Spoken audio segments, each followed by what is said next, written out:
Bonjour, Marc-Alphonse Forget, président de la Société d'archéologie et d'histoire du département de la Manche. Bienvenue au nom de notre conseil d'administration, de nos présidentes et présidents de section. Pour cette conférence, nous avons le plaisir d'accueillir Bernadette Pellerin. Merci.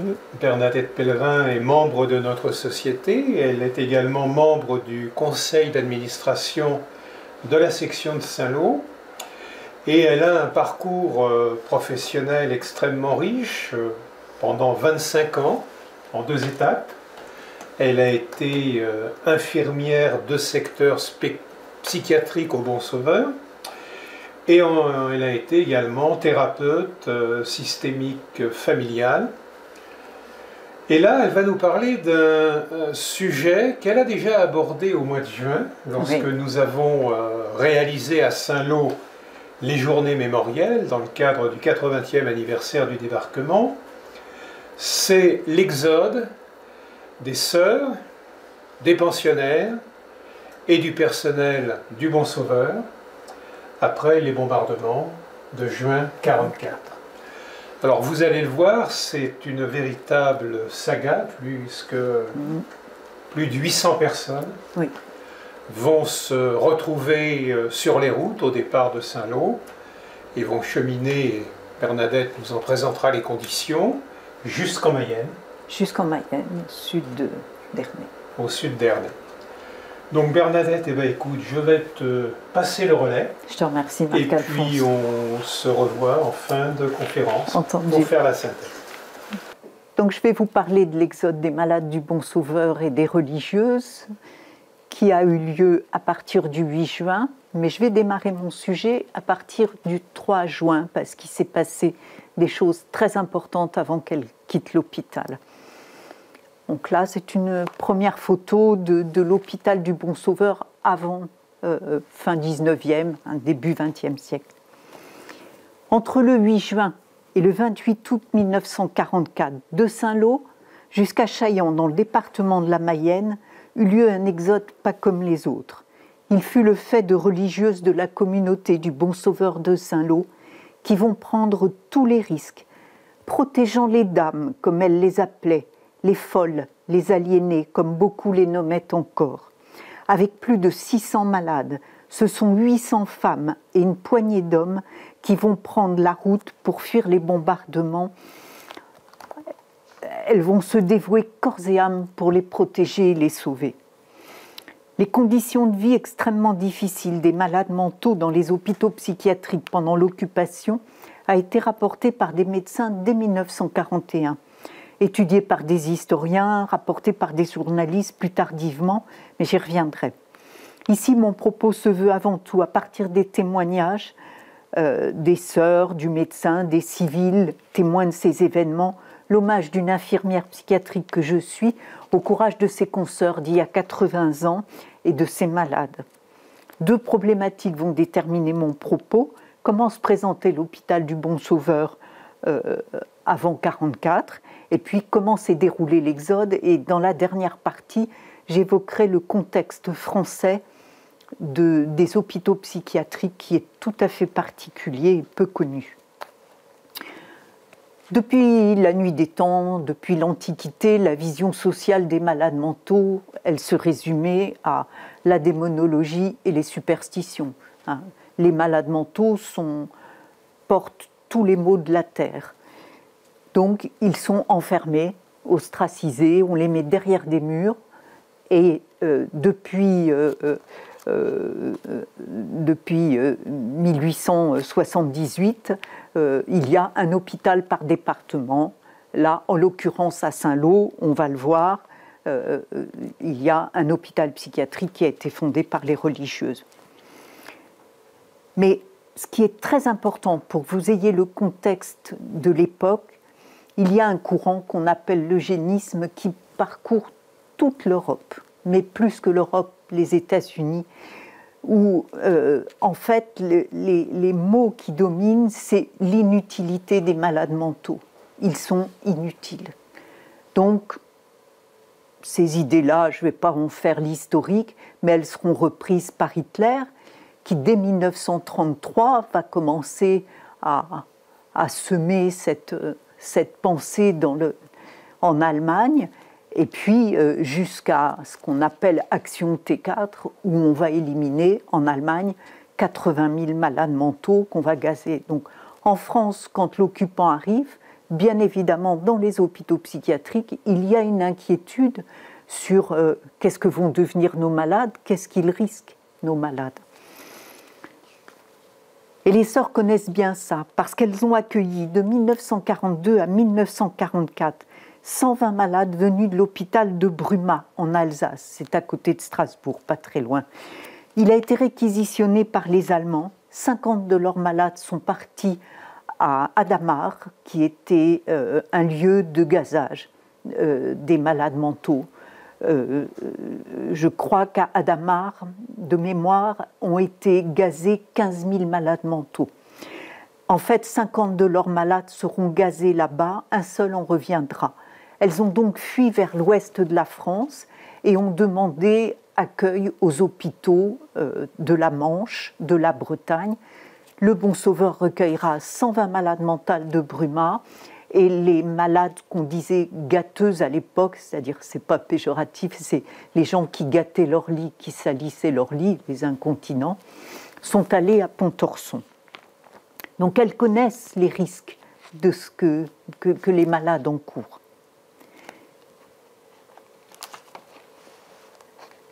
Où se situe le Bon Sauveur à Saint-Lô? Ça marche. Vous avez une carte de la ville à l'époque, hein, c'est pas très net, je suis désolée. C'est difficile de reconnaître parce que Saint-Lô n'est plus fait comme ça aujourd'hui, des rues sont parties, etc. Donc on va zoomer sur l'emplacement du Bon Sauveur. C'est assez grand, c'est une petite ville dans la ville, le Bon Sauveur, même à l'époque. Succinctement, il a été créé en 1712. Ça s'appelait les Sœurs associées pour les petites écoles et la visite des malades. En 1936, une ordonnance du roi permet d'accueillir des malades mentales. En 1838, on vote la loi pour les malades mentaux qui oblige un hôpital psychiatrique par département et 2 types de placements. Le placement d'office qui dépend du préfet, malade dangereux pour lui-même ou pour les autres, et un placement volontaire, c'est-à-dire à la demande d'un tiers, quand ça se passe mal dans la famille ou avec le voisinage, quelqu'un peut demander, le maire ou un membre de la famille peut demander l'hospitalisation. Et puis, une dernière chose qui est peu connue, c'est l'autorisation pour les malades de travailler au sein de l'hôpital psychiatrique. Et on verra que dans presque tous les hôpitaux psychiatriques, les malades travaillent et touchent des petits pécules. Pas vraiment des salaires, mais des pécules. L'évolution du Bon Sauveur, 1791, 3 malades soignés. 1837, 42. Début du XXe siècle, 600 malades. En 42, elles auront donc jusqu'à 750 malades à soigner. Elles sont... Pardon. Ah. Donc là, voilà. Elles sont 89 religieuses pour 492 pensionnaires, des jeunes filles. 59 employés laïcs travaillent aussi à l'hôpital. Il y a 16 hommes et 18 femmes qui sont dans les services généraux. On va voir que c'est important. Et les 25 dernières personnes sont des femmes qui aident dans les services médicaux de l'hôpital. Seulement 2 infirmières laïques pour 650 malades. Et puis, en plus des malades venus de Bruma en Alsace, 50 malades sont venus de Seine-Maritime se réfugier à l'hôpital de Saint-Lô. Donc elles ont 700 malades, plus de 700 malades avec elles. Et puis on verra que dans les jours des bombardements, il y a des Cherbourgeois et des Quarantanais blessés qui sont arrivés aussi à l'hôpital du Bon Sauveur. Et bien plus de personnes que ça encore. Le Bon Sauveur, c'est très grand, c'est très réputé pour sa clinique. Tout le quart nord-ouest de la France, des familles bourgeoises viennent se faire hospitaliser à la clinique. On y croisera une duchesse, une baronne, femmes de généraux, de notables, etc. Il y a de nombreux bâtiments qui ont été construits les uns après les autres et qui forment des petites cours où les malades peuvent sortir. donc c'est assez fermé. Hein. On y a construit un château d'eau sur une source en 23, il y a une usine électrique, une boulangerie qui fait du pain pour 1200 personnes par jour, bref, et une ferme très importante, une ferme de 9 hectares avec 40 vaches, un taureau, 50 cochons, des ruches, un verger, un potager, des volailles, des lapins. Et les ruches, tous les produits de la ruche servaient de traitement ORL de première intention, c'est-à-dire on soignait tous les maux de gorge, les rhumes, les bronchites avec la propolis, le miel, enfin, etc. Au verger, on y avait des pommes parce qu'à l'époque, on faisait du cidre au Bon Sauveur et les patients avaient droit à un verre de cidre par repas que les sœurs comptaient.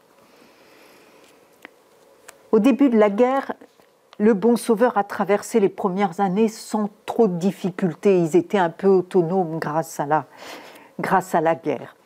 Les soins se sont poursuivis, la nourriture a été à peu près suffisante parce que le monsieur qui s'occupait de la ferme du Bon Sauveur connaissait d'autres fermiers qui aidaient à apporter de l'alimentation au BS et aussi il connaissait des pêcheurs à Isigny-sur-Mer qui de temps en temps pouvaient vendre du poisson, en sachant que c'était compliqué.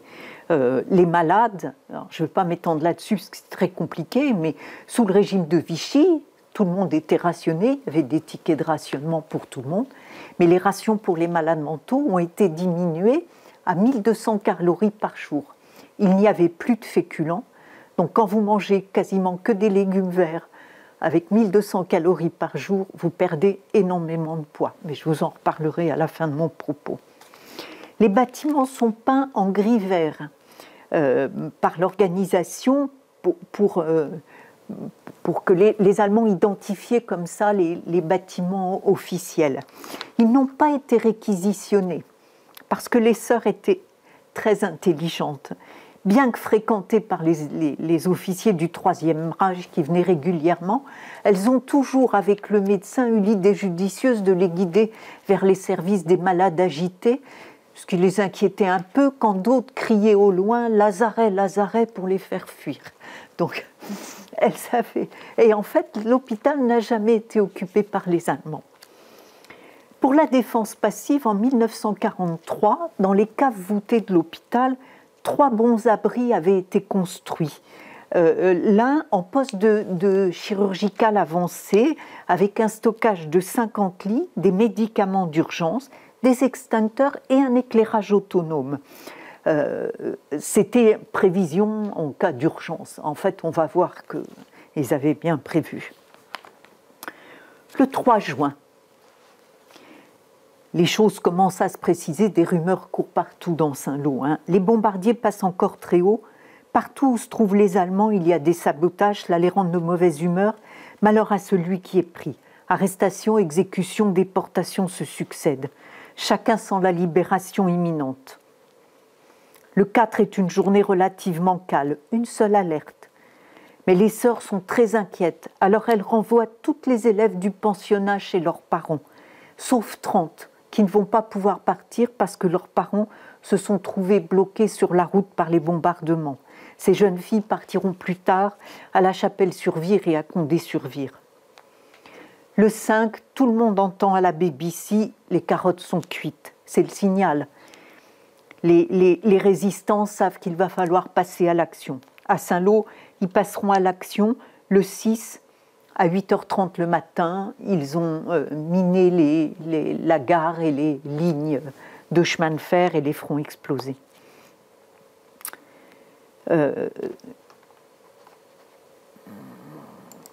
Alors, je suis désolée, pas dans l'ordre. Des obligations avaient été données à tous les Saint-Lois dans les journaux de rendre leur poste de TSF. Donc les communications via la radio étaient très compliquées. Les gens n'avaient plus d'informations, tous les postes avaient été réquisitionnés. Les Allemands faisaient ça pour empêcher les Français de communiquer entre eux. Et des tracts ont été largués un jour ou deux avant. Ces tracts, on en voit un ici. sauf qu'ils ont été largués en altitude, et ce jour-là, il y avait du vent, et les tracts ont été portés par le vent jusqu'à Cerisy-la-Forêt, Couvain, ce qui fait qu'il n'y a quasiment pas de Saint-Lois qui savaient qu'il fallait fuir. Donc les Saint-Lois avaient entendu dire que le débarquement arrivait, mais ils sont restés chez eux. Et les sœurs sont restées dans l'hôpital. Tout le monde est resté sur place, très peu de gens avaient fui. Et évidemment, le 6 juin, les bombardements sont arrivés et ça a été compliqué. Je reviens en arrière parce que j'avais voilà. Le 6 juin, les charges explosives explosent sur les voies ferrées. Les Allemands plient bagages et quelques civils commencent à fuir. À 10 heures, de forts bombardements. 4 bombes tombent sur la centrale électrique d'Agneau.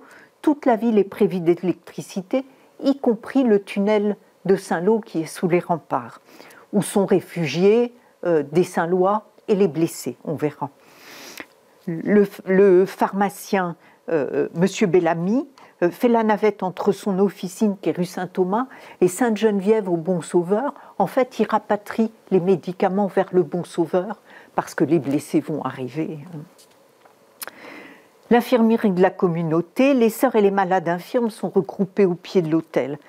À 13h30, la BBC annonce une grande offensive. C'est Monseigneur Chivier qui donne l'information. À 16h30, la gare est touchée et il y avait des wagons remplis de blé qui se mettent à brûler. Et les Saint-Lois qui sont là regardent le blé brûler alors que plus personne n'a pain et de farine pour faire le pain. C'est comme ça. 17h, une sœur nous dit « Notre bonne mère donne l'ordre aux sœurs de l'infirmerie de quitter leur chambre et de se rendre dans les caves de la cuisine. Nous nous y rendons par obéissance, sans bagage, avec le strict minimum. Certaines malades agitées restent attachées dans leur lit. Les sœurs restent à leur côté. Il ne leur viendrait pas l'idée de les laisser. » À 20h, une escadrille d'avions vrombissants arrive et lâche les bombes sur la ville. De nombreuses maisons sont touchées. L'aide aux blessés est très difficile. Des gens, des enfants compris, sont ensevelis sous les décombres. Je raccourcis parce que ça s'est raconté partout dans l'histoire de Saint-Lô. Madame Guilloux, qui est membre de la Croix-Rouge française à l'hôpital de la Défense passive, qui est installé à Saint-Joseph, dit que l'horreur atteint son comble. Les salles, les couloirs sont remplis de gens blessés. Les mourants qui impressionnaient trop les autres blessés sont transportés dans une baraque. Le docteur Brisset jugea impossible de continuer à opérer dans cet hôpital parce que les fenêtres, les portes, tout avait explosé, tout était cassé. Il a donc accepté la proposition du Bon Sauveur de recevoir tous les blessés. Il faut savoir que ce n'est pas raconté, mais les blessés de Saint-Lô, le 6 juin, sont tous arrivés au Bon Sauveur, alors qu'il y avait 700 malades dans l'hôpital. Pendant ce temps, une première bombe est tombée sur le pensionnat de l'hôpital, donc le pensionnat du Bon Sauveur. Il est coupé en deux et s'effondre. Il blesse une surveillante et ensevelit des novices, et quatre jeunes novices, et la maîtresse sous un escalier où elles s'étaient cachées, réfugiées. Elles sont rapidement dégagées parce qu'elles ont crié, on les a entendues en perçant une cloison. L'une d'elles est légèrement blessée, mais heureusement, elles sont commotionnées, mais elles s'en sortiront vivantes. Mais Saint-Thomas, le bâtiment des enfants arriérés, est touché. Il est complètement ébranlé. Des enfants sont blessés, dont une grièvement. Quant aux petites filles de l'assistance publique qui venaient de se coucher, elles descendent elles aussi, en chemise dans la même cave. Elles sont terrorisées, crient, hurlent, s'accrochent aux sœurs, ne veulent plus les lâcher. Plus tard, Françoise, une employée, les employés couchaient dans l'hôpital à l'époque, on logeait le personnel, les femmes étaient logées dans l'hôpital. Elle est couchée dans son lit, de bonne heure, parce que je suppose qu'elle commençait tôt le lendemain matin, au 3e étage, et elle a été projetée, couchée dans son lit dans la cour de l'hôpital. Elle a eu la chance inouïe de s'en sortir indemne, fortement commotionnée mais indemne.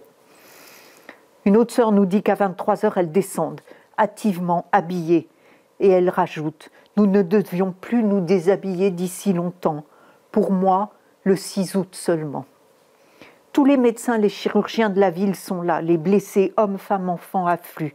Ils arrivent du souterrain où se trouvaient 700 personnes, en plus dans le souterrain de Saint-Lô. Les sœurs de Saint-Paul-de-Chartres, les vieillards, les enfants de l'hospice qui se trouvaient dans la rue d'à côté, dite de la Poterne. Très vite, le Bon Sauveur est submergé par le nombre de blessés. Il n'a pas été conçu pour de la médecine de guerre. Les bombes continuent de s'abattre par vagues successives dans la nuit. Les malades ne dorment pas et les religieuses tentent de les calmer en les faisant prier. De nombreux Saint-Lois gagnent les chemins creux pour se mettre à l'abri. Vers 1h du matin, il y a une deuxième vague qui s'abat sur tout l'ouest de la ville. Elle surprend tout le monde par sa brutalité, les sirènes résonnent. Les sirènes ne résonnent pas, ne sonnent plus, parce qu'il n'y a plus d'électricité, donc personne n'est au courant. Saint-Lô n'est plus désormais sous l'effet des bombes au phosphore qu'un immense brasier. L'air y est devenu irrespirable. L'abbé Bonpetit donne l'absolution générale. Une sœur nous dit « Nous nous préparons à mourir ». Cette absolution sera donnée plusieurs fois en quelques jours. Le 7, la ville est détruite. Les malades et les sœurs sont toujours enfermés dans les caves. Une religieuse raconte. Il y a un calme relatif, puis le bombardement redevient intense. La ville n'est qu'une immense ruine de feu. Des flamèches retombent partout. Des pierres, des débris de toutes sortes sont projetés dans les cours. C'est une vision d'enfer. Au réfectoire, notre mère nous fait signe de mettre les couverts dans les poches. Les bombardements recommencent sur la communauté. Derrière moi, dans la cour d'honneur, je peux vous montrer la cour d'honneur, qui est... c'est ici la cour d'honneur. On la voit d'un côté puis de l'autre. Pardon. Sur la cuisine, les bombes pleuvent. Pourtant, dit-elle, je commence à servir le petit déjeuner. Il sera impossible d'achever. Les bombes toujours plus proches nous soufflent, démolissant les carreaux, les objets tombent, les murs sont de plus en plus secoués. Avant de commencer le déjeuner, j'ai invité les dames à s'habiller pour le mieux, chaudement à prendre leur couverture. Il y a des blessés qui arrivent de 40 ans par camion.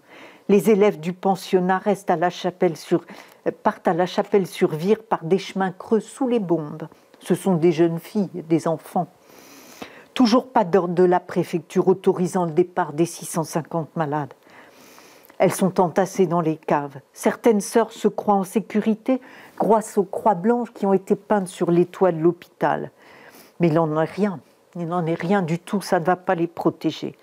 Le noviciat tente de partir jusqu'à Gourfaleur, mais elles sont obligées de faire demi-tour. La route est coupée, le pont a été bombardé.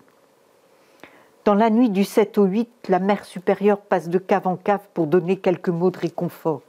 Les avions se sont tus jusqu'à 2h du matin où 110 bombardiers britanniques survolent la ville. Les docteurs Brisset, Lecouillard, Aublin, Chavin, Godard, Lefebvre, Rougeant et Luc Dietrich, son ami, qui est un écrivain, sont toujours présents. Ils opèrent, sauf Luc Dietrich évidemment, ils opèrent sans interruption, avec les moyens des bords. Vraiment, on parle de mercurochrome, de chloroforme et pas autre chose. Il y a des amputations qui ne peuvent pas avoir lieu parce qu'il n'y a pas ce qu'il faut pour amputer. L'hôpital est détruit. Par peur de l'effondrement des bâtiments et toujours réfugiés dans les caves, les sœurs ont pris des pelles et des pioches laissées à la portée de main pour pouvoir sortir vers les vasistas au cas où. Et on verra que ça a été utile. Le 8 juin, tout change. L'hôpital se met à brûler en entier. Le Bon Sauveur est bombardé en entier. C'est la fuite le 8 juin. Il faut partir.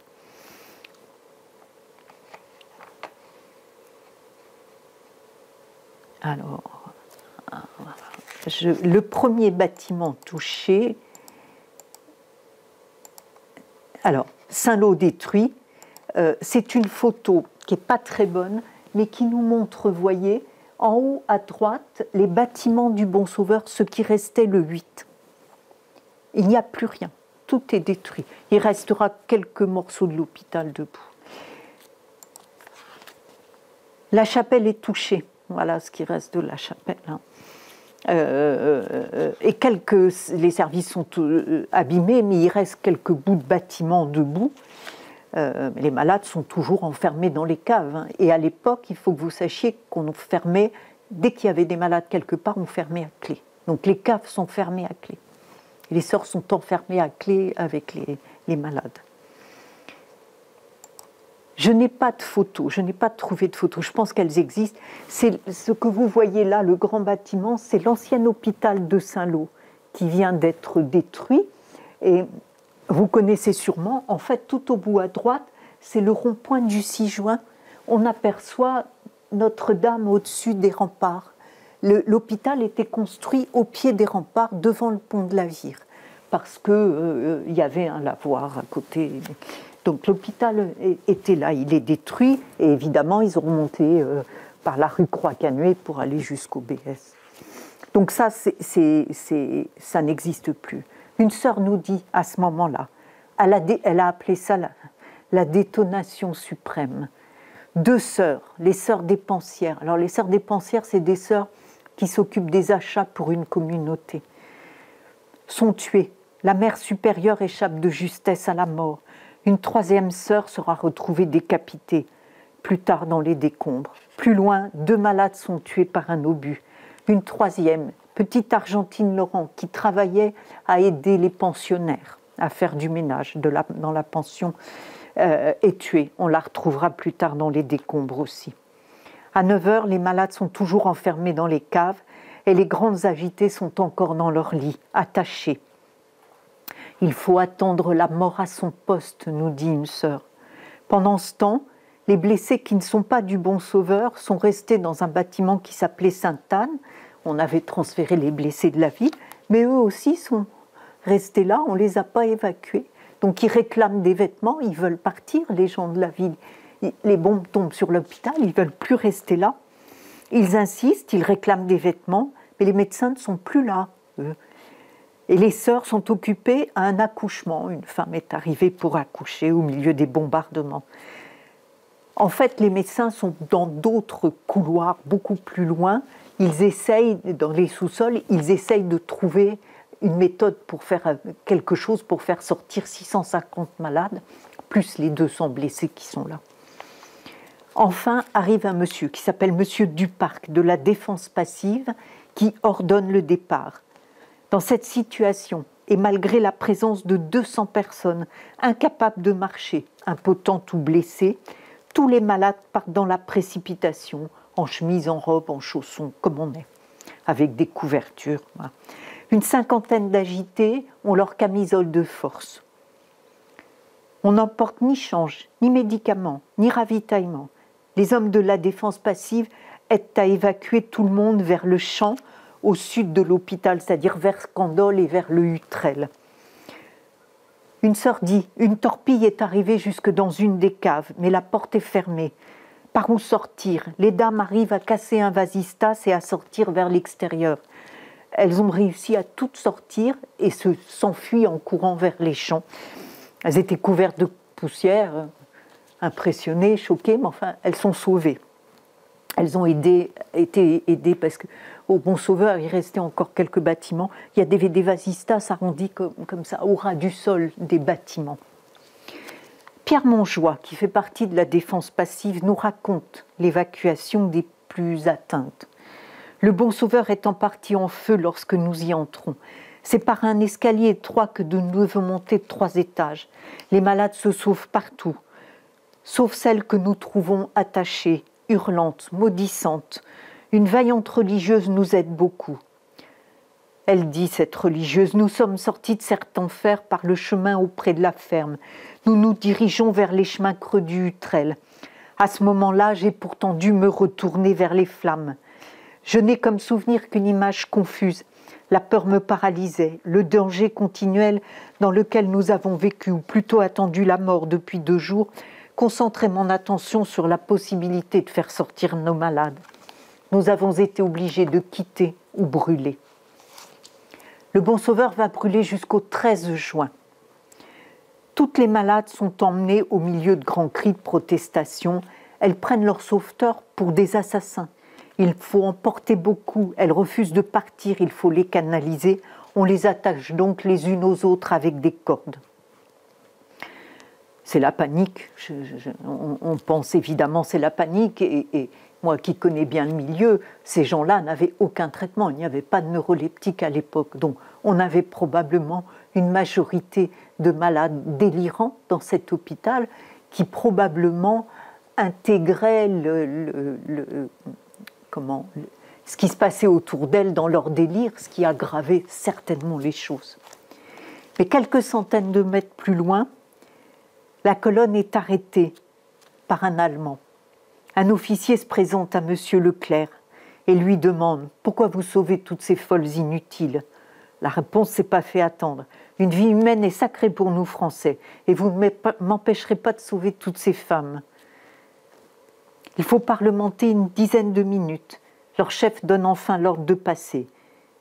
Mais au passage, il donne son opinion. « Vous devez faire piqûre. » Cette réflexion fut entendue par la suite plusieurs fois, venant même de Français, dont certains avaient des fonctions ou des professions qu'il vaut mieux taire ici. C'est ce que dira le docteur Dibert, successeur du docteur Roujon, dans un article. Maintenant, toute la communauté est rassemblée autour de Mère l'Étendard. Certains Saint-Lois regroupés également dans le chemin du Hutrel ne comprennent pas non plus pourquoi on a sauvé toutes ces malades. C'est ce que je vous disais au début, cette idée d'inutilité est là, présente dans la tête des gens, partout. Au début d'après-midi, on leur donne un peu de lait et de pain, un seul gobelet pour les 800 femmes. Le père supérieur de l'Institut, qui est arrivé au Hutrel aussi, apprend aux sœurs que les jeunes enfants sont à l'abri. Quelques-unes sont arrivées à l'Institut, tandis que d'autres sont arrivées avec des sœurs à Condé et chez la famille Chardine. L'une d'elles n'est pas encore arrivée et tout le monde est inquiet car elle est avec des enfants.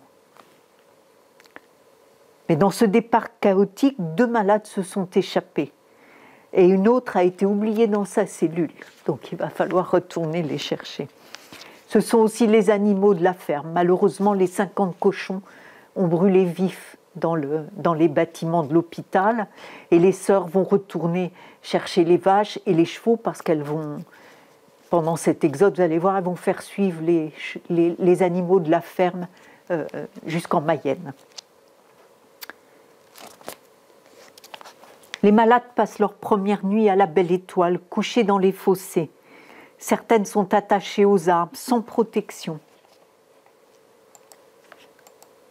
Alors, c'est les bâtiments de l'hôpital qui sont brûlés là. Vraiment, il ne reste rien. Tout a complètement brûlé. Alors, cette photo, je l'ai mise. Elle n'est pas tout à fait adaptée. Ce sont probablement les malades de l'hôpital de Picauville. On n'en a pas vraiment la preuve, mais ça s'est passé de la même façon pour les malades de l'hôpital de Saint-Lô, qui étaient... Alors, je peux vous dire, parce que j'ai l'œil, qu'on peut imaginer que les malades qui sont là sont des malades à surveiller parce qu'il y a presque autant de religieuses que de patientes. Donc sinon, elles seraient 40 avec une seule religieuse.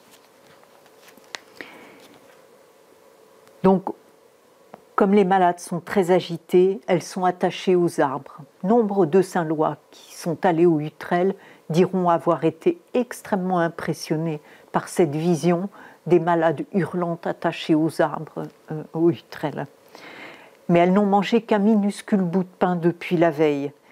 Donc seuls les blessés de la ville qui ont été évacués en même temps sont hébergés dans des granges au Hutrel ou dans des maisons, dans des étables.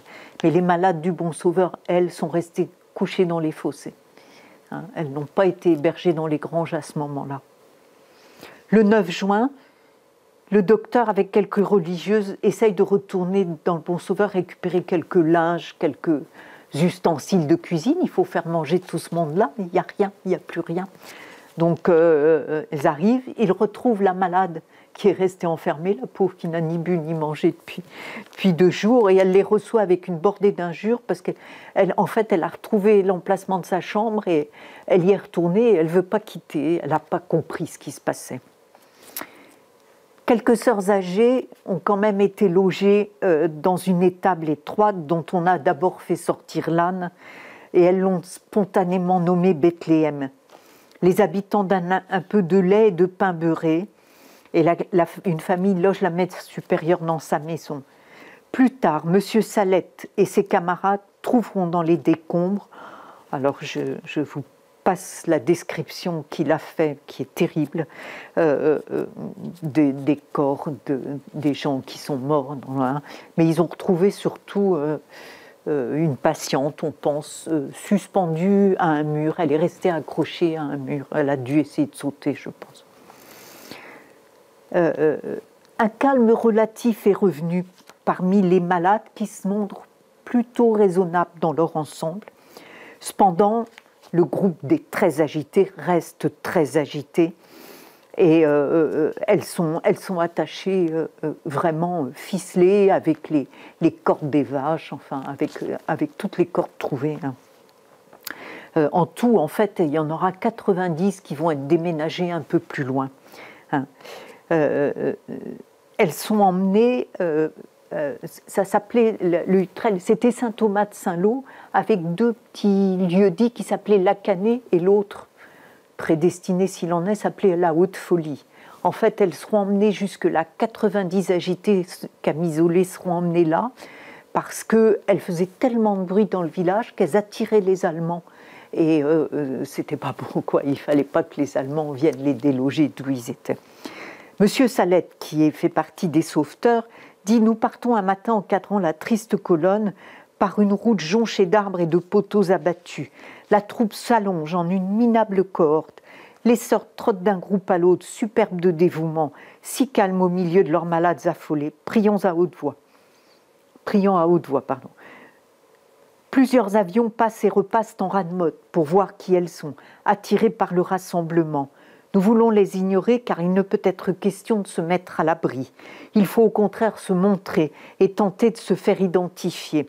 À chaque passage, c'est la débandade, les cris, les hurlements, les scènes d'hystérie, les rires effrayants. Il faut rejoindre les fuyards, les entraîner de force, les attraper, les maîtriser. C'est comme ça qu'ils ont encordé tout le monde, parce que c'était compliqué. Pour faire à peine 2 kilomètres, ils ont mis plusieurs heures, tellement c'était compliqué.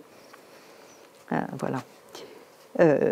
L'équipe de médecins qui a convergé au Bon Sauveur se retrouve avec les malades du tunnel de Saint-Lô. Et ils sont aidés par des infirmières qui sont venues rejoindre et des secouristes, des gens de la Croix-Rouge. Tout le monde s'est regroupé, on a recréé un hôpital au Utrecht en fait. Donc il y a les malades de l'hôpital et puis il y a les 650 malades du Bon Sauveur qui sont là et il faut nourrir tout le monde. Donc on a les vaches du Bon Sauveur, et bien quand il a besoin, on tue une vache et on nourrit les malades avec une vache de l'hôpital. Le 10 juin, le docteur Roujean part en compagnie du docteur Hubert Benoît, qui est chirurgien à Saint-Lô, et de Luc Dietrich, son ami écrivain. Et ils sont blessés par une bombe. Luc Dietrich mourra quelques semaines plus tard de ses blessures. Le docteur Benoît est blessé au bras, il ne pourra plus jamais opérer de sa vie. Et le docteur Roujean sera commotionné et en gardera des séquelles jusqu'à la fin de ses jours. Et malgré cela, il va faire l'exode avec ses 650 malades. Il était le seul psychiatre pour 650 malades. Alors il y a un autre médecin de Saint-Lô qui s'appelle le docteur de Couillard qui va venir les aider. Et lui, il va d'abord remplacer le docteur Roujean et puis en fait, il va le seconder pendant tout le reste de l'exode parce que le docteur Roujean a mis quelques semaines à récupérer de sa commotion. Elles vont rester 15 jours au Utrecht. Ils attendent les Américains. Tous les Saint-Lois ont encore l'espoir de voir les Américains arriver. L'alimentation s'améliore un tout petit peu, mais les conditions d'hygiène sont effroyables. Comme on n'a pas emmené de change, vous imaginez, je ne rentre pas dans les détails, mais vous avez des gens incontinents, des blessés, le linge est sali tout le temps et personne n'a emmené de change. Donc, il faut laver, on lave une robe, le patient se retrouve en chemise, on lave sa chemise, on remet la robe, enfin c'est voilà, on fait avec les moyens du bord. Le 12 et le 13 juin, les Allemands ont progressé, l'ordre est donné, et puis les Américains arrivent, l'ordre est donné d'évacuer vers le sud. Alors, ça va être un peu compliqué, c'est un peu petit, je suis désolée. On s'en va, on va partir vers le sud, et en fait le but c'est d'aller jusqu'en Mayenne. Sur la route, les malades ont soif, elles sont fatiguées. On est parti pour Kibou, elles sont parties pour Kibou, elles passent par le bourg de Canizy et il ne faut pas s'arrêter parce que les sœurs savent que si elles s'arrêtent, c'est fini, les patientes ne vont pas vouloir continuer la route, elles ne vont pas vouloir partir. Quelques ouvriers sont repartis du personnel de l'hôpital, sont repartis jusqu'à l'hôpital pour essayer encore de trouver du matériel. En fait, ils ont marché dans les cendres chaudes et leurs chaussures ont fondu. La mairie, on est arrivé au 14 juin, la mairie du Trel donnait à cette époque-là 225 kilos de viande tous les 2 jours. Et les malades avaient 50 grammes de pain par jour, ce qui nous dit le peu qu'elles avaient à manger. Hein.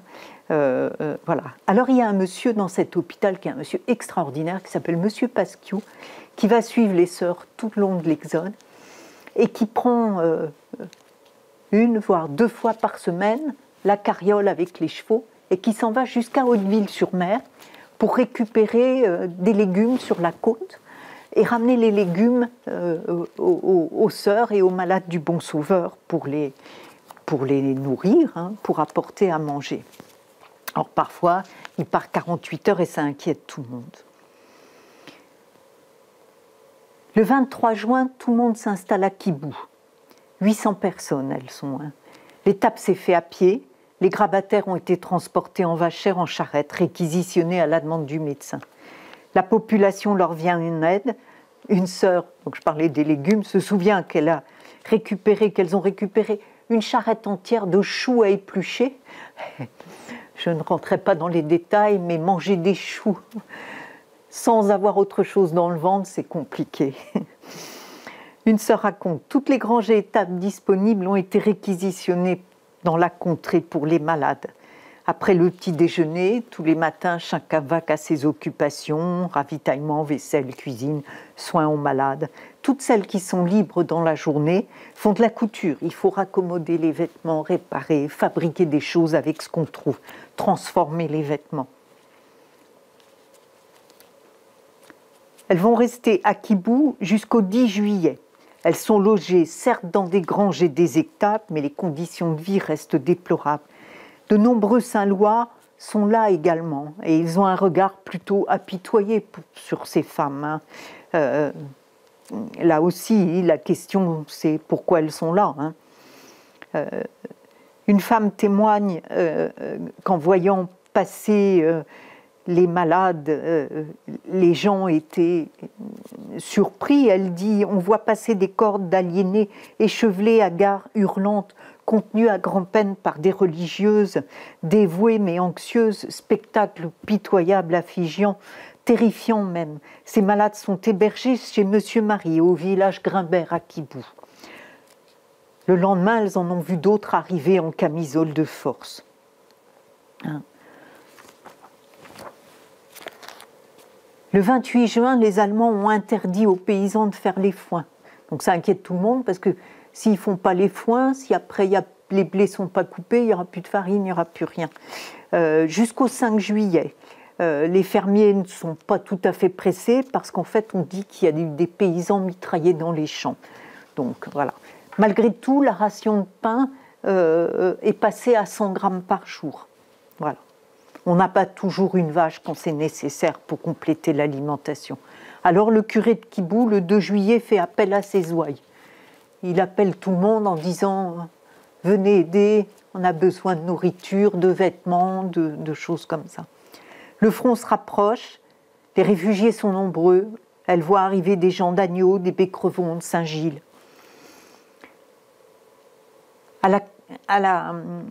Le 4 juillet, le mardi 4 juillet, à la Renaudière, les sœurs ont eu très peur. 2 Allemands sont entrés dans la maison et ont vu du pain allemand sur la table. Ils ont accusé les sœurs de l'avoir volé. La sœur a gardé son calme et a dit que c'était du pain apporté par le ravitaillement. Mais les 2 Allemands ont persisté et les ont accusés de vol. Ils ont fouillé toute la maison et en échange, ils ont exigé du beurre et des œufs et ont fini par se retirer. Le 6 au matin, il y a des mouvements de troupes. Il faut songer de nouveau à partir, cette fois direction la Mayenne. À Kibou, il y a 6 malades qui sont mortes. En fait, elles sont mortes de faim. Justement, pas de faim. Elles sont mortes de vieillesse ou de maladie, mais pas de faim. Pas de faim. Et on va voir pourquoi c'est important. Quelques-unes sont enterrées sans cercueil, car les frais sont pour la commune où décède la personne. Vous savez, c'est encore comme ça aujourd'hui quand les gens n'ont pas de famille. Ce qui soulève l'indignation de la population qui en ignorait les raisons. Tous sont choqués et en colère, car les pieds des pauvres femmes mortes dépassent d'un linceul qui est trop court. Il faut penser que beaucoup de malades en psychiatrie n'ont pas ou jamais eu de famille et ont passé leur vie entre les murs de l'asile. On ne peut donc pas rendre les corps aux familles. C'est le bon sauveur, ce sont les sœurs qui ont à charge d'enterrer les malades qui meurent. Alors, on sait que, en fait, par exemple, tout le temps qu'elles étaient au Hutrel, on ne pouvait plus retraverser la ville pour enterrer les gens au cimetière de Saint-Lô.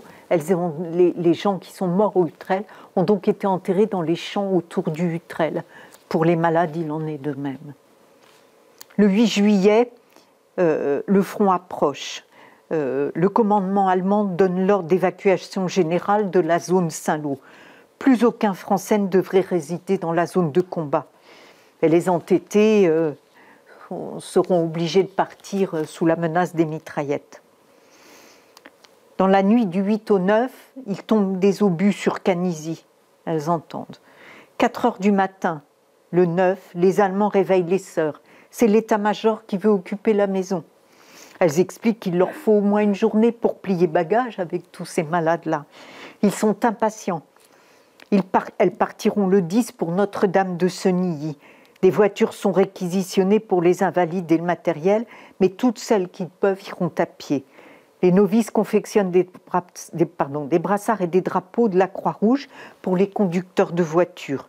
Les routes sont encombrées et les réfugiés sont là et elles viendront grossir ce triste flot avec leurs troupeaux de vaches derrière. Le manque d'hygiène, la sous-alimentation, l'absence de remèdes se font de plus en plus sentir. La tristesse s'installe. Le départ inquiète les habitants parce que paradoxalement, le fait que les malades soient présents et qu'elles signalent leur présence par les drapeaux blancs et les croix blanches, les Allemands sont moins présents et ça les protège en fait des bombardements des avions. C'est une protection pour la population. Le 10 juillet, direction Villedieu. Alors, elles ne vont pas s'arrêter à Villedieu, elles vont contourner Villedieu. Hein. Elles sont, c'est le mot qu'elles emploient, parquées avec de très nombreux réfugiés dans les champs autour de la ville. Le 11 juillet, c'est le départ qui se fait comme on peut, et là, une nouvelle arrive. Première lettre du préfet.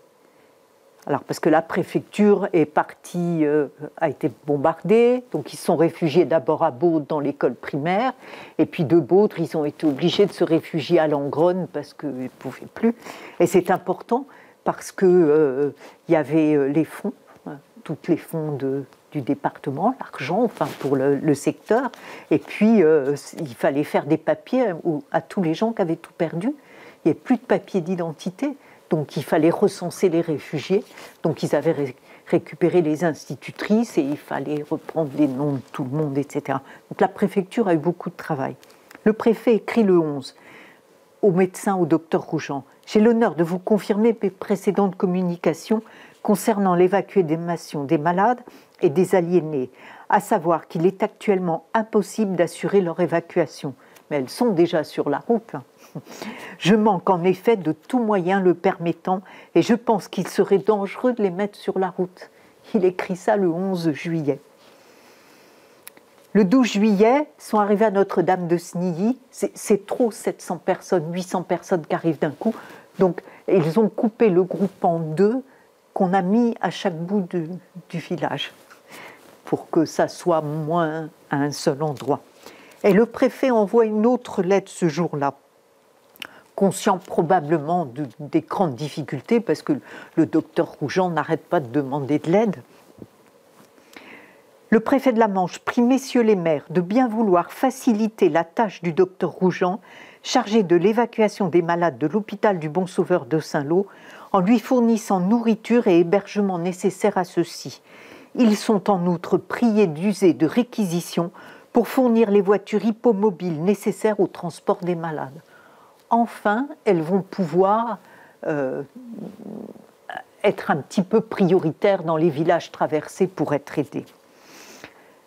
Donc, on organise mieux les choses. Les malades sont divisés en groupes de 20, placés sous la surveillance d'une religieuse ou d'un membre du personnel civil, qui, par ailleurs, sont restés fidèles, sans salaire, ont fait l'exode et ont suivi les religieuses pour les aider jusqu'en Mayenne.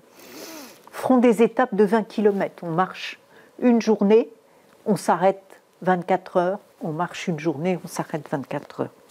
Le système n'est pas rodé et un groupe de Sainte-Chantal s'est perdu. Les pauvres, elles ont tourné toute la journée et elles ont fini par atterrir dans une ferme à 23 heures où les gens leur ont donné du foin, un grenier et un peu de lait et une tartine pour les restaurer. Mais ne mangeaient pas grand-chose, il n'y avait pas grand-chose dans le ventre. On prépare la prochaine étape, Amby, et là, ça y est, les voitures ne manquent pas. Alors, ce sont des voitures à cheval. Il faut savoir que c'était compliqué pour les agriculteurs de donner des voitures à cheval parce que les Allemands prenaient les chevaux quand ils passaient pour trimballer le matériel ou ce qu'ils volaient dans les fermes. Parce qu'ils ils prenaient dans les fermes, ils se servaient. Le convoi est divisé en deux grands groupes de 350 malades. Cela facilite le logement et la nourriture. Le premier groupe part en premier. Le deuxième groupe a attendu et quand elles partent du lieu où elles sont, le deuxième groupe arrive, ce qui permet de ne pas avoir 700 à 800 personnes en même temps au même endroit. Alors ce premier groupe, il est composé par le docteur qui lui fait toutes les demandes en arrivant, la mère l'étendard, les malades agités et l'infirmerie des sœurs, avec notamment les sœurs âgées qui, elles aussi, certaines sont grabataires, impotentes. Voilà. Et puis le deuxième groupe, c'est l'autre partie des malades, qui est dirigée par Mère Loisel. Le 15 juillet, arrive à la Colombe, traverse Villedieu, qui n'est pas détruit, Villedieu. Voilà. Je n'ai pas trop le temps, mais il y a des anecdotes assez drôles. Elles ont eu l'occasion d'être transportées par un monsieur qui les a emmenées dans sa charrette quelques heures et en fait qui a fait tous les cafés sur la route. Et à un moment donné, la sœur raconte que voilà, il avait beaucoup d'amis sur le long de la route, et en fait après, l'alcool aidant, je pense, il a raconté tous ses malheurs et la sœur dit... C'est pas surprenant, il avait des problèmes avec sa femme, il leur racontait qu'il avait des problèmes avec sa femme, et elle dit c'est pas surprenant parce que je voudrais pas être sa femme. Bon, elles avaient quand même 2-3 petits traits d'humour de temps en temps comme ça. Alors, de passer, contourner Villedieu, elles sont arrivées à Saint-Martin-le-Bouillant. Elles sont accueillies dans des granges, comme dans les autres villages, mais ça grouille de rats, il y a des rats partout. Voilà. Elle couche dans du foin qui contient des chardons. Il y a un agriculteur qui a donné, il y a des chardons partout. Et le lendemain matin, aux religieuses qui signalent au propriétaire qu'il y avait des chardons, ce monsieur répond, puisque c'était pour des malades, c'est pas très grave. Voilà. Donc, autre petite anecdote, mais je pourrais en raconter plein d'autres, mais qui montre comment ça pouvait être terrible, quoi. Elles avaient un seul seau par grange, et une nuit, une patiente est allée sur le seau, et une autre, parce qu'il y avait été malade quand même, très atteint, qui avait besoin, ne pouvait pas accéder, et elle lui a mordu la fesse pour la faire partir sur le pot, et ça a fichu un bazar extraordinaire dans la grange où tous les malades se sont mis à hurler et où elles ont eu grand-peine à calmer tout le monde pour le reste de la nuit. Mais ce sont les aléas qu'on peut rencontrer en psychiatrie avec des gens qui ne sont pas contenus et soignés correctement, enfin entretenus correctement. Le 21 juillet, c'est le départ pour les Crénay. Branle-bas de combat, toujours pareil, il faut tout préparer, c'est compliqué, replier, emmener les malades. Elles arrivent les 24 et 25 juillet à Chasseguet. Alors ça s'appelle aujourd'hui Juvigny-les-Vallées. Les deux groupes se sont retrouvés et le maire du village ainsi que d'autres fermiers ont mis à disposition leurs maisons, leurs granges, les écuries. Elles ont été accueillis dans des bâtiments en mauvais état, mais les sœurs tenaient à souligner que tous les hommes sont prisonniers ou partis et qu'il n'y a plus que les femmes qui s'occupent. Et d'ailleurs, elles vont être transportées que par des femmes dans les voitures à cheval ou dans les quelques voitures qui sont mises à disposition. Il n'y a plus d'hommes. Il n'y a plus d'hommes pour s'occuper des fermes. Ce sont les femmes qui s'occupent de tout. Et donc les bâtiments ne sont pas très bien entretenus. Ce sont des camions à gazogène qui transportent le premier groupe de Chasseguet à Saint-Hilaire-du-Maine. Le deuxième groupe les rejoindra plus tard. Le premier groupe est parti le 26, sauf que plus de nouvelles du premier groupe, disparu dans la nature. On ne sait pas où elles sont. Donc le deuxième groupe, lui, a suivi un autre chemin, en passant, partent vers Fontenay, et en passant, alors je vais descendre, les Crénay, donc Chasseguet, j'approche mon doigt, c'est là, Fontenay, c'est ici. Donc, elles n'ont séjourné qu'une journée à Chasseguet, le ravitaillement est difficile, c'est une toute petite commune, et elles ont plus que doublé la population, donc il n'y a pas de boulanger. Donc en fait, le maire, il dit, chaque fermier, vous allez cuire du pain, tant de pain chacun, c'est comme ça. Alors, il y avait des réquisitions. Et puis, elles partent pour Sainte-Anne-du-Buet, et là, quand même, ils ont été formidables dans le Sud-Manche. 60 voitures sont arrivées, c'est la première fois que ça leur arrive depuis le départ du Bon Sauveur. C'est un soulagement. Donc toutes ces voitures sont, comme je vous le disais à l'instant, conduites par des femmes. Une sœur par voiture, et tout le monde s'en va. Bon, les femmes qui conduisaient les voitures ont demandé quand même qu'il y ait des présences dans chaque voiture parce qu'elles avaient peur des malades, elles étaient inquiètes, ce qu'on peut comprendre. Elles partent ensuite vers l'Archon, en traversant Fougerolles, où d'ailleurs les chauffeurs sont inquiets parce que les Allemands surveillent la route, et puis Montaudin, où tout est calme. Là. À l'Archon, là, c'est, comment vous dire, c'est le paradis depuis le départ de Saint-Lô. Elles sont attendues, elles se retrouvent avec une abondance de victuailles qui ont été collectées pour leur arrivée. 300 grammes de pain par personne, c'est le paradis pour les sœurs depuis le 8. L'accueil est chaleureux, elles sont reçues dans les écoles, à l'ancienne mairie, logées. À l'école, en fait, elles peuvent se servir de la grande cuisine pour préparer les repas de leurs malades. La générosité des habitants est sans commune mesure. Des œufs, des légumes, des fruits, du lait, du beurre, du pain à discrétion, tous les attendaient. Le 31 juillet, Elle retrouve le flot des réfugiés, des avions survolent le cortège. Après avoir quitté la grande route, elles sont plus rassurées. Et là, elles observent tous les 4-5 mètres, le long de la route, il y a des grands tranchées verticales de la hauteur d'un homme. Et quand elles passent, elles s'aperçoivent qu'il y a une tête dans le trou. En fait, il y a des hommes cachés dans les fossés. Donc, elles passent le long de la route comme ça. Ce sont des hommes de la région et des hommes réquisitionnés qui ont effectué ce travail de creuser ces espèces de tranchées comme ça, verticales. Le 4 août, de nouveau, le danger est là. Les Allemands ont réquisitionné les voitures. Ils partent vers Laval. Le groupe craint d'être pris en étau, parce qu'on va voir qu'il va y avoir une contre-offensive plus loin à Mortain. Un Américain qui est caché à Chaillan dit à une des sœurs que dans la nuit et le lendemain matin, les troupes américaines vont arriver. Elle se demande si c'est vrai. Elles n'ont pas d'autres informations. Et à Chaillan, c'est la contre-offensive de Mortain le lendemain. Les Allemands fuient. Toute la nuit, des convois sont passés, traînant avec eux carrioles, bœufs, chevaux, tout ce qu'ils ont pu voler sur leur passage, dit-elle. Ils défilaient en silence comme des fuyards. À 7 heures, toute la population de Chaillan est en émoi. Les voilà, les Américains sont là. 8h30, le premier camion américain arrive, c'est l'effervescence. Les enfants courent, les hommes font des aides d'honneur, chantent la Marseillaise. Les sœurs, elles évitent de sortir pour ne pas s'exposer. Elles sont heureuses, mais elles disent qu'elles ont tellement souffert et que la guerre n'est pas finie. Elles ne veulent pas s'exposer. Et de toute façon, il n'est pas question de sortir avec les malades dehors.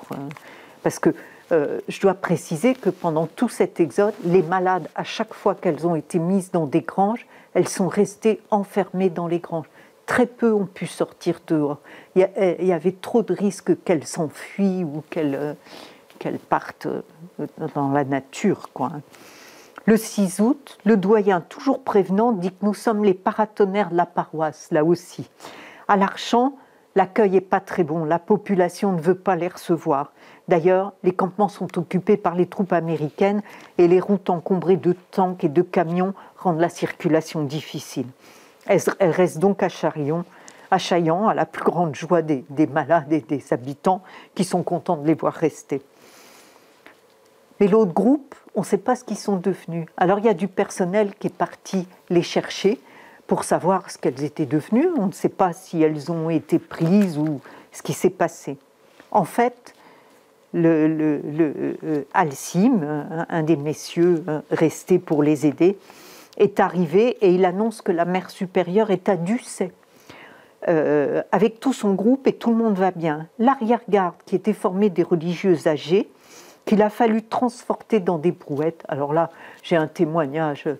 En fait, une sœur avait attaché la brouette à leur taille pour tirer et pour aider celles qui poussaient derrière, parce que faire des kilomètres en poussant une brouette avec quelqu'un âgé comme ça dedans, c'était extrêmement compliqué, en sachant que toutes les routes étaient abîmées par les bombardements.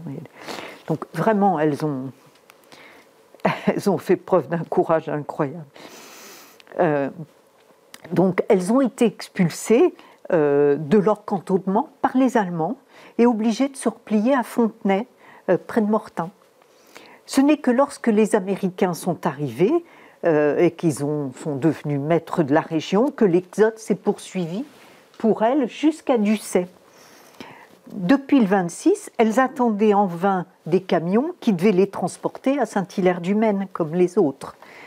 Et de là, arrivés à Ducet, des malades de ce groupe-là, les plus calmes, ont été transportés à l'hôpital de Pontorson avec des sœurs. Et en fait, l'une des sœurs est décédée, je ne saurais pas dire malade ou d'épuisement peut-être, à l'hôpital psychiatrique de Pontorson, où ils ont été très bien reçus.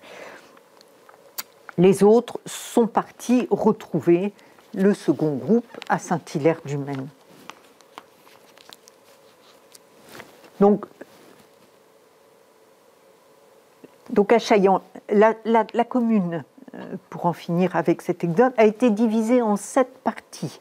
Et chaque jour, les agriculteurs qui appartenaient à cette partie fournissaient l'approvisionnement à une épicerie que le maire avait installée dans la commune, où les sœurs venaient s'approvisionner, et chaque petite lopin de terre qu'il avait désigné, des 7 lopins de terre désignés, venait chaque jour porter sa contribution pour aider à nourrir les malades du Bon Sauveur. C'était extrêmement bien organisé.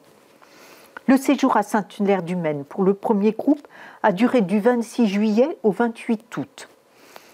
Celui de Chaillan pour le deuxième groupe du 31 juillet au 28 août. Après l'arrivée dans la Mayenne, les malades mentales furent répartis dans les divers hôpitaux psychiatriques de la région. 120 sont allés à Pontorson, 100 à Alençon, 109 à Saint-Gemme dans le Maine-et-Loire au sud d'Angers, 104 à Caen.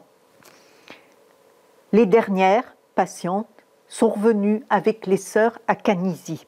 Alors ça ne se sait pas beaucoup, ça non plus. Le comte de Kergolais, propriétaire du château de Canizy, a offert l'aile ouest de son château aux sœurs et aux malades du Bon Sauveur restantes pour les accueillir jusqu'à la reconstruction. Alors ça ne durera pas jusqu'à la reconstruction, mais jusqu'à ce qu'elles puissent réintégrer des locaux à Saint-Lô. Donc à partir du 28 août 1944. En avril 1945, la communauté a acheté sur la commune de Canizy, à Montmireille, une grande maison bourgeoise de 16 pièces avec un parc et surtout avec un jardin légumier où quelques malades et des religieuses ont pu aller pour soulager un peu Canizy. Parce qu'arrivées au château, le château était abîmé et les sœurs racontent qu'elles n'ont pas cessé de bouger les lits de place, les tables, parce qu'il y avait des fuites partout et que le château n'était pas réparé encore à ce moment-là et qu'il fallait caler les lits entre les fuites du plafond. Enfin, c'était assez épique pour tout le monde. Hein. L'exode aura donc duré 2 mois et 20 jours. Quand quelques sœurs reviennent s'installer dans les ruines, parce qu'il faut récupérer, pour tous les Saint-Lois ça a été pareil, il faut récupérer l'emplacement où on habitait à Saint-Lô, tout est rasé, les rues vont changer de position, des rues vont disparaître. Les sœurs avaient plus de 9 hectares, il fallait récupérer cet emplacement-là. Elles s'installent dans les ruines. Quelques sœurs vont s'installer dans les ruines, à la ferme du Buau, parce que la ferme du Bon Sauveur s'appelait la ferme du Buau, dans les salles de bain d'un pavillon, le pavillon de Sainte-Marguerite, qui est resté debout, dans une maisonnette du jardin. Elles vont faire valoir la ferme, utiliser le lavoir et reprennent ainsi possession de la propriété. Sainte-Geneviève, qui est restée debout, est lui occupée par les équipes qu'on appelait les déblayeurs de la ville. Au rez-de-chaussée à Saint-Joseph, où la ville installe l'hôpital général. Vous voyez, le Bon Sauveur, il est devenu comme la propriété de Saint-Lô, quoi. On utilise ce qui reste, qui étaient les derniers bâtiments debout de Saint-Lô, avant que la ville reconstruise quoi que ce soit. C'est les locaux du Bon Sauveur qui ont fait office de service à la population. 3 baraques et un préau fermé complètent le dispositif et permettent la mise en service de 50 lits d'hospitalisation pour la ville de Saint-Lô. Quelques religieuses du BS collaborent à l'ouverture de l'hôpital irlandais en 1946. En 1944, une centaine d'élèves pensionnaires sont regroupés au château de Pépinvat, au Vissel, dans le Nord Cotentin. Le pensionnat sera transféré au Mollet-Litry en 1946 et les sœurs qui sont restées au Courget à Chaillan rejoindront les autres à Canizy. Le second semestre 1944, certaines sœurs aident au dispensaire de la Croix-Rouge et à l'hôpital irlandais. En 1945, les écoles primaires publiques et privées sont installées dans la caserne Bellevue. J'ai oublié de vous dire au début, les sœurs allaient aussi aider, avant-guerre, les séminaristes qui avaient été faits prisonniers. Et il y avait un camp de prisonniers à la caserne Bellevue à Saint-Lô, qui est juste de l'autre côté du Bon Sauveur. Et elles allaient aider pour laver leurs vêtements, aider les prisonniers à la caserne Bellevue. Après de très nombreuses démarches ministérielles, architecturales, ce que j'ai expliqué tout à l'heure. C'était compliqué de retrouver les limites exactes. En fait, la ville de Saint-Lô souhaitait que l'hôpital soit plus en retrait de la ville. Donc, elles ont concédé la rue des Pérelles, où se sont construits des pavillons neufs. Et puis, l'hôpital s'est déplacé plus vers le Buau et de l'autre côté de la rue Baltimore, maintenant, où est l'hôpital, alors qu'avant, c'était la ferme avant-guerre. Là où est l'hôpital maintenant, c'était la ferme qui était là avant. Les bâtiments étaient côté ville. Où est le pensionnat maintenant? Voilà, il y aura 50 lits, etc. Puis il y a une troisième partie à mon propos, je vais essayer de faire vite parce que je suis longue. Ce sont les soins pendant l'Exode. Il a fallu faire des soins. Elle représentait un hôpital psychiatrique où on soignait les gens, même si les traitements étaient très rudimentaires avant les neuroleptiques. C'était surtout des sédatifs, des opiacés, et puis ce qu'on appelait les traitements de choc, c'est-à-dire les électrochocs, les cures d'insuline. C'était des injections d'insuline que j'ai pratiquées, moi j'en ai fait, où on injectait de l'insuline, les gens tombaient dans le coma, et on les resucrait avant que le coma devienne trop profond, donc c'était des traitements très durs, et puis des chocs au cardiazole que les sœurs décrivent comme des traitements terribles, ça provoque un arrêt cardiaque, et puis on ramène les gens à la vie. Donc c'était vraiment des traitements de choc qui paraissaient vraiment moyenâgeux. Pas de lobotomie à Saint-Lô, bien sûr. Malgré la guerre, les soins psychiatriques se sont poursuivis. Et alors, ce qui est surprenant, c'est une sœur a attrapé la diphtérie. Elle a été isolée dans un grenier. Elle n'a jamais contaminé personne. Il n'y a pas eu de diphtérie dans le groupe. Aucune malade n'est morte de faim. 39 malades et 4 enfants ont été rendus à leur famille. 8 hospitalisations, c'est-à-dire que le long de la route, il y a des familles, 8 familles, qui leur ont confié leurs malades pendant l'Exode, et elles ont hospitalisé hors mur des malades dans le groupe qu'elles avaient. Elles ont pris des patientes au passage. Il y a eu 8 évasions de malades. Je vous rassure, on a été récupérés. 7 personnes sont mortes de faits de guerre, 3 religieuses, 4 malades. 17 malades sont morts de maladies, ou de maladies de vieillesse, ou de maladies préexistantes, et puis d'épuisement peut-être. Mais malgré ce mode de vie, contraire à tous les principes pasteuriens, aucun décès n'a été dû à une infection quelconque. Pourtant, elles étaient couvertes de parasites en arrivant. Les sœurs, les malades, aucune exception, tout le monde était couvert de parasites. Il y avait des anthrax, des furoncles, c'était tout contaminé, c'était terrible. Le problème majeur fut l'alimentation, je vais en parler tout de suite. Pour le reste de l'institution, les bombardements ont provoqué de très graves dégâts. 1100 lits ont été détruits et 53 880 mètres carrés de ruines sont restés après le bombardement. La reconstruction de l'hôpital débutera en 1961. Alors, les bâtiments qui étaient 2-3 bâtiments restés debout un peu K1, seront complètement rasés pour la reconstruction du nouvel hôpital qui a mis 7 ans à être construit. Il sera fini d'achever en 1968. Je voudrais dire qu'en 1941, l'État français avait des preuves de la malnutrition dans les hôpitaux psychiatriques. Ça a été très difficile de nourrir les malades mentaux dans les hôpitaux psychiatriques français.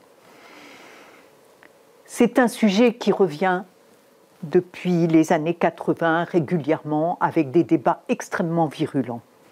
Je vais vous montrer, voilà. Le 10 décembre 2016, après des enquêtes très approfondies, François Hollande a inauguré, place du Trocadéro, une stèle à la mémoire. Alors, je vais vous mettre, c'est la stèle, mais je vais vous mettre la transcription parce que c'est un petit peu compliqué, à la mémoire des 300 000 civils morts pendant la Seconde Guerre mondiale. Sur les 300 000 civils, 45 000 morts étaient des malades mentaux ou des handicapés qui sont morts dans les hôpitaux psychiatriques français. Ils sont quasiment tous morts de faim. Sur ces stèles, il a été écrit, hein, le 10 décembre 2016, la nation a rendu hommage aux 300 000 victimes civiles de la Seconde Guerre mondiale en France, 45 000 d'entre elles fragilisées par la maladie mentale ou le handicap et gravement négligées sont mortes de dénutrition dans les établissements qui les accueillaient. Leur mémoire nous appelle à construire une société toujours plus respectueuse des droits humains qui veille fraternellement sur chacun des siens. François Hollande. Alors, il y a 2 grands hôpitaux qui ont principalement été mis en cause, le Vinatier à Bron, à côté de Lyon, et un hôpital dans l'Oise, à Erquy, à Villers-sous-Erquy. Et si je vous dis les noms, vous allez tout de suite comprendre. Camille Claudel est morte à l'hôpital psychiatrique de Montfavet, en Avignon. Elle est morte de faim. Alors, c'était pas écrit comme ça, mais en fait, les gens mouraient d'œdème. Ils avaient des œdèmes qui commençaient par les pieds, qui montaient. C'est des signes de malnutrition. Hein. C'est vraiment... voilà. Mais on en a la preuve, puisque le directeur de l'hôpital écrit à son frère Paul « Mes fous meurent littéralement de faim. J'en ai perdu 800 sur 2000. » C'est vraiment, il n'y a plus à manger et ce qui reste, c'est plutôt des légumes verts. J'ai des photos, je ne les mets pas parce que je ne souhaite pas les mettre, mais je vous assure que c'est Auschwitz, hein, c'est Dachau, voilà. On sait, il y a eu des statistiques, je ne m'aventurerai pas. On parlait de majorité de patients qui pesaient moins de 37 kilos après-guerre. Hein. Ils sont morts de faim dans les hôpitaux. Il y avait pas, il y avait des bons d'alimentation pour les gens, la population civile, mais pour les malades, c'était réduit l'alimentation. Mais quand vous avez des malades qui n'ont pas de traitement, qui sont agités du matin au soir, qui se dépensent, qui bougent tout le temps, qui gigotent, qui sont excités, ils dépensent 10 fois plus de calories que nous. Ils ont besoin d'une alimentation plus conséquente. Il y avait eu des petits surplus en 1942 qui avaient été donnés, mais ce n'était pas suffisant. Et puis, alors il y a des témoignages, il y a eu dans certains hôpitaux du personnel qui a détourné. Voilà. C'est-à-dire qu'il manquait de nourriture dans les hôpitaux. Il y avait, par exemple, un hôpital comme Bron, il s'étale sur 506 hectares, ce qui est quand même un hôpital, c'est grand, c'est un village, c'est une petite ville, avec une immense ferme. Eh bien, il manquait d'alimentation dans l'hôpital, il y a eu 2000 morts à Bron de faim, et les produits de la ferme étaient vendus à l'extérieur. Donc, on se pose la question... il y a eu plein de questions. Hein. Alors, il y a une dame, pour en finir avec les personnes connues, il y a eu Séraphine de Senlis, je ne sais pas si vous connaissez, qui s'appelait Séraphine Louis de son vrai nom, qui était une jeune femme malade mentale, qui a été internée, elle, à Villers-sous-Erquy, dans l'Oise, et il était écrit dans son dossier « Cueille de l'herbe pour manger la nuit et mange des détritus ». Manger ce qu'elle trouvait, quoi. Et elle est morte de faim également, voilà, affaiblie, morte de faim. Et puis Sylvain Fusco, qui était un malade du Vinatier à Bron, malade peintre d'art brut également. Et c'est l'histoire de ce monsieur-là qui a été soulevé par un médecin. Et l'hôpital, après maintes démarches, a accepté que Max Lafont, qui était interne à l'époque, ouvre les archives de l'hôpital. Et l'enquête a commencé à partir de ce moment-là. Et en fait, là, les listes de malades étaient décédés. Alors, je ne sais plus, j'ai ça quelque part, mais le pourcentage est monté en flèche pendant l'occupation, hein, les morts. Et en fait, on voyait œdème à côté de chaque nom, quoi. Et on a compris qu'ils étaient tous morts de faim. Donc, ça a déclenché une enquête très très approfondie de la part d'historiens, de médecins.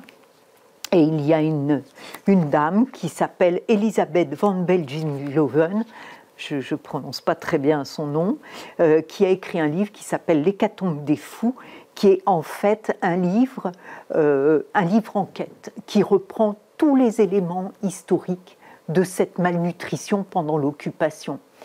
Parce que certains ont accusé que ça soit voulu, d'autres non. Donc il fallait faire les preuves historiques. Quand c'est comme ça qu'on accuse, il faut aller regarder.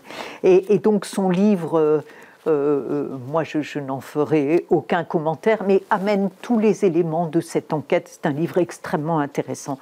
Voilà, on a parlé de 45 000 malades morts de faim dans les hôpitaux psychiatriques, c'est peut-être plus. Peut-être plus. Et puis tous les malades mentaux qui ont été exterminés par les Allemands. Voilà. Saint-Lô fait une exception. Saint-Lô est une exception puisque Saint-Lô et Picauville sont deux des hôpitaux de l'Ouest. Les hôpitaux de l'Ouest de la France ont été moins touchés par la famine que les autres hôpitaux. Ce sont les deux hôpitaux où les malades ne sont pas morts de faim. Donc je trouvais intéressant de souligner ça parce que ça montre que les sœurs, les quelques membres du personnel restés ont déployé une énergie extraordinaire pendant cet exode pour sauver leurs malades et elles ont sauvé leurs malades. Voilà, je suis désolée d'avoir été longue. Je vous remercie. Je vous remercie. Voilà. C'était intéressant. Ouais, merci. C'était passionnant. Merci. Parce que tu nous as fait vivre une véritable saga. C'est une saga, oui. Une saga à la fois tragique. Oui.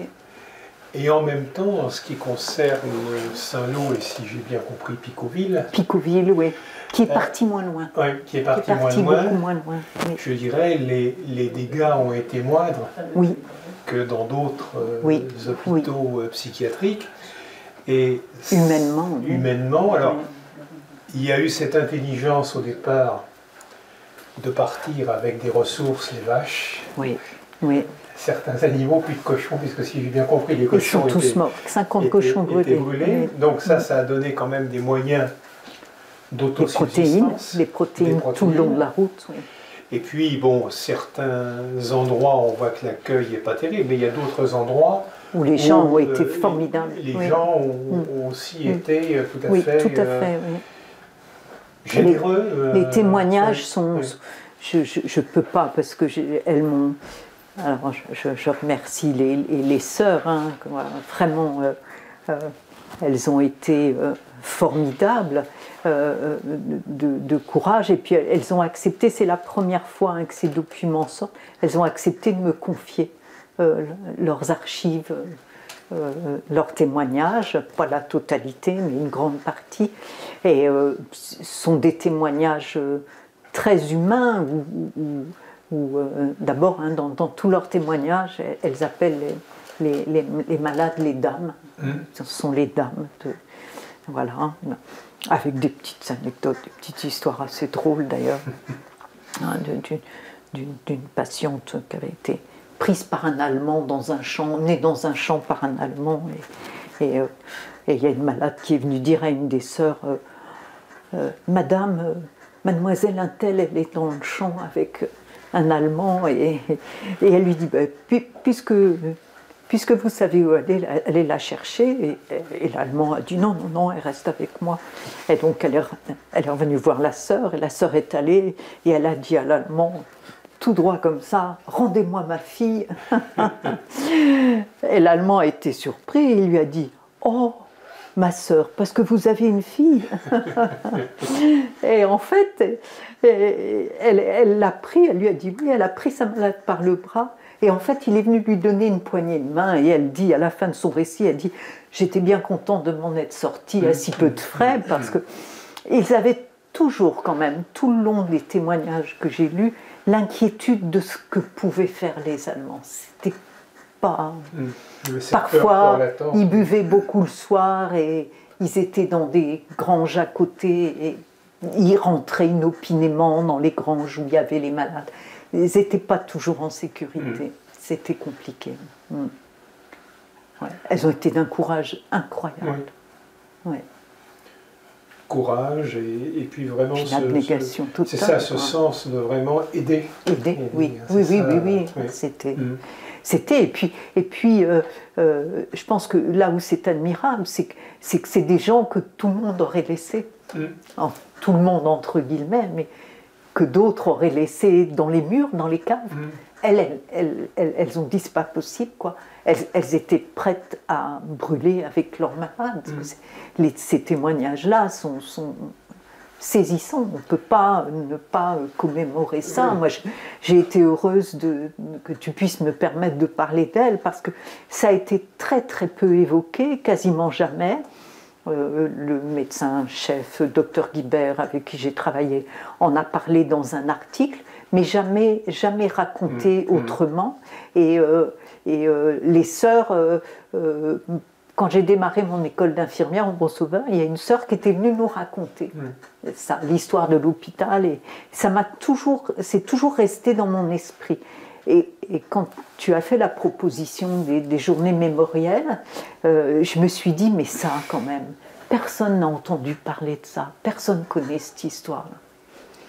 Et j'ai repensé à elle, parce que j'en ai connu, ces sœurs qui avaient vécu ça, et je me suis dit, il faut les commémorer, il faut les commémorer.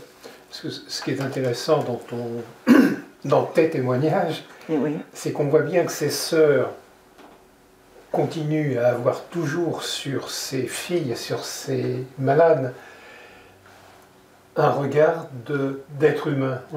Et non pas le regard des inutiles. Ah non, parce qu'on sait, quand on travaille en psychiatrie, on sait qu'il n'y a rien de ça.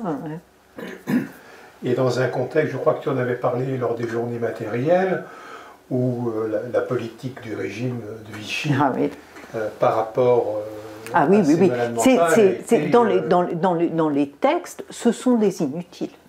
Ce sont des inutiles, c'est pas une priorité. Vichy n'a pas dit clairement faut les exterminer, c'est ce qu'Elisabeth van Buitengloven explique, mais c'était pas une priorité, les malades mentaux, mais ça ne l'a jamais été, de tout temps, même si on connaissait. On a reconnu depuis les Romains, on reconnaît la maladie mentale, mais c'est un monde qui fait peur. La maladie mentale focalise les peurs les plus profondes. Et ne pas voir les malades mentaux, c'est se garder à distance. Ce qui est compliqué, c'est considérer, c'est encore pas dans la tête des gens, je crois, pour certaines personnes, que c'est plus la folie qui peut surprendre comme ça. La maladie mentale est quelque chose qui se soigne.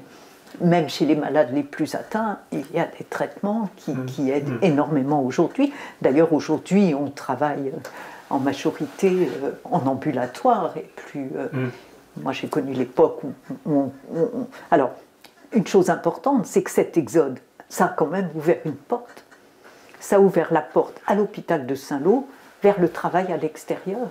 C'est-à-dire qu'on a,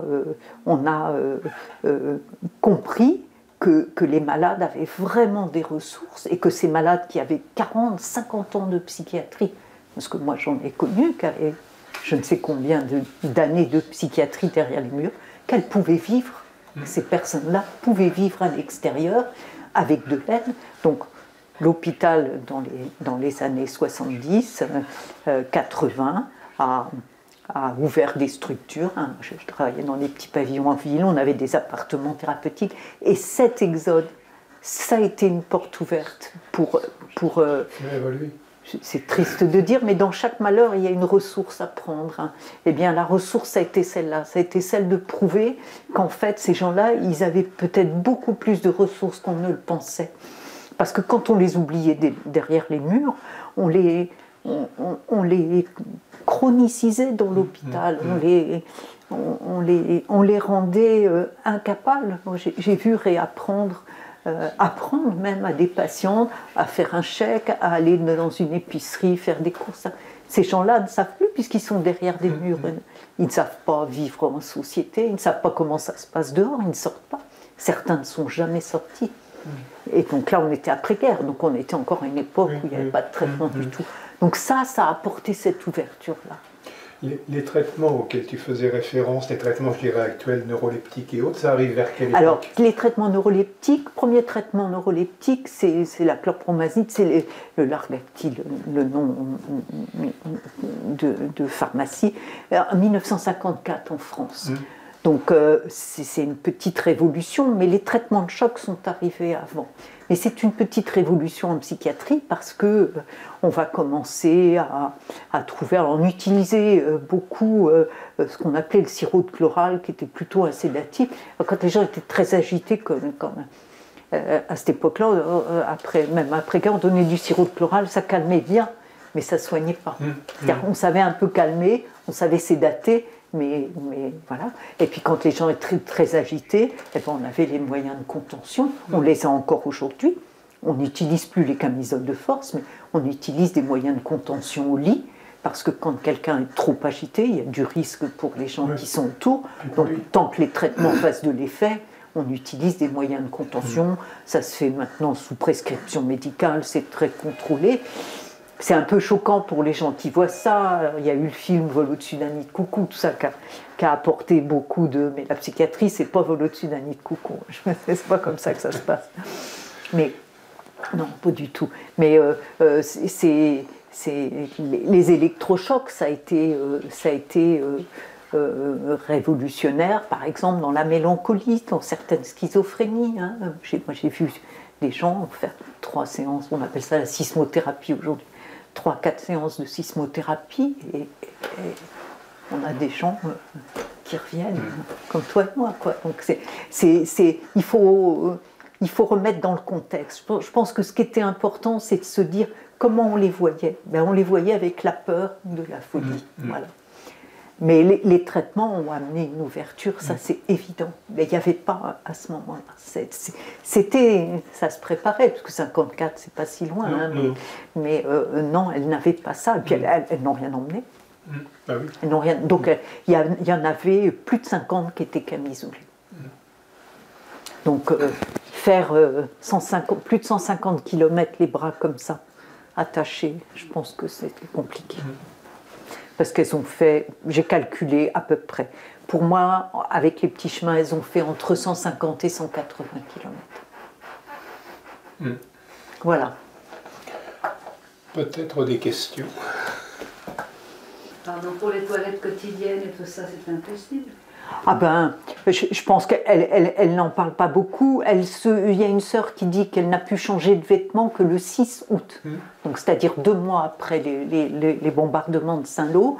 Et elles étaient couvertes de vermine et ne se lavaient pas. J'ai un témoignage où des novices disent que, je crois que c'est au mois d'août, elles ont réussi à être dans un grenier et à pouvoir se cacher un peu pour se déshabiller un peu. Je pense que les seules personnes qui devaient être à peu près nettoyées, c'était les incontinents. Alors, à l'époque, avant la guerre, il faut savoir que dans les services, donc on disait de gâteuses, hein, le terme utilisé à l'époque, c'est-à-dire qui gâtaient leur lit, qui salissaient leur lit, il y avait des lits en bois avec des barrières en bois, hein, et couchés sur de la paille, et il y avait un trou en dessous. Et on laissait un seau sous le lit pour les besoins, et on changeait la paille qui était brûlée tous les soirs. Voilà. On n'avait pas l'échange, il n'y avait pas ça, hein, c'était quand même encore assez archaïque. Il y avait un bain la semaine, il y avait un bâtiment réservé aux douches, au Bon Sauveur. Et il y avait les malades qui pouvaient être transportés, étaient emmenés à la douche une fois la semaine. Et il y avait une journée de réservée aux pensionnaires. On ne se lavait pas tous les jours comme ça, hein, c'était... Voilà, et on ne changeait pas de vêtements tous les jours non plus. Hein. C'était rudimentaire. Et pendant l'Exode, voilà, elles le disent, hein, elles étaient couvertes de vermine, des poux, des poux de corps, des gales, enfin, tout ce qu'on veut. Quoi. Coucher dans des granges, il y a même une grange, elles sont arrivées, le fermier n'a rien enlevé et il y avait encore, ils ont dû mettre un peu de paille, il y avait encore le purin des cochons qui était par terre, quoi. Donc c'était vraiment, voilà, quoi. Ils ont dû mettre les cochons dans un champ, puis ils ont mis les malades là, et je pense qu'il y avait, parce que c'était des malades mentales, il n'y avait pas plus de précautions que ça de prise. On le sent dans les témoignages, hein, on sent que c'était pas, voilà. On logeait tout de suite, hein, quand elles ont fui l'hôpital quand même, elles ont fui les flammes, elles sont sorties au milieu des flammes, c'est quand même incroyable. Eh bien, on a abrité les malades de la ville, mais on a laissé les malades mentales dans le fossé, dormir dans le fossé. Voilà. Quand les malades de la ville sont arrivés au BS, on a demandé aux malades de l'hôpital de laisser leur lit aux blessés de la ville. Elles ont passé 2 jours assises par terre ou sur des chaises. Voilà, je pense qu'il y avait quand même un peu dans la mentalité, pas tout à fait au même niveau que les autres personnes. Oui, c'est ça. Hein, pas tout à fait considérées. Ces femmes-là, elles ne se sont pas révoltées. Oh non, puis il n'y avait pas de famille. Vous savez, les 3/4 des malades mentaux à l'époque étaient seuls, sans famille. Il n'y avait pas de visite, les gens ne venaient pas les voir. Camille Claudel, elle a vu son frère, je ne sais pas, 4-5 fois peut-être. Dès qu'on était dans l'asile, vous savez, quand on rentrait à l'asile, parce que ça s'appelait plus asile depuis longtemps, mais les gens appelaient tous encore l'asile, et les papiers officiels parlaient encore des psychiatres comme des aliénistes. Hein. C'était encore ça avant-guerre. Hein.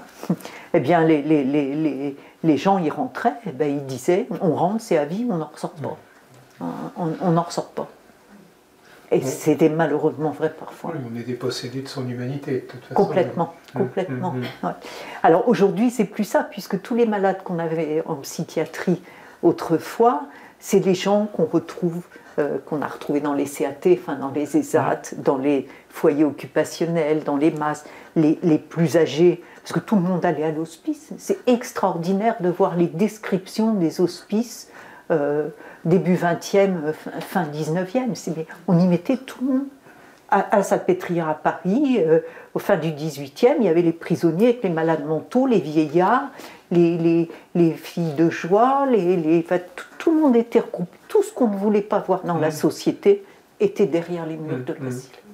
C'était comme ça. Et il a fallu, moi je pense qu'il faudra peut-être un 3e siècle pour complètement sortir de cette pensée-là. Et encore des progrès pharmaceutiques. Ouais. Voilà. Mais écoute Bernadette, encore un grand merci à toi. Merci Marc-Alphonse, merci. Merci.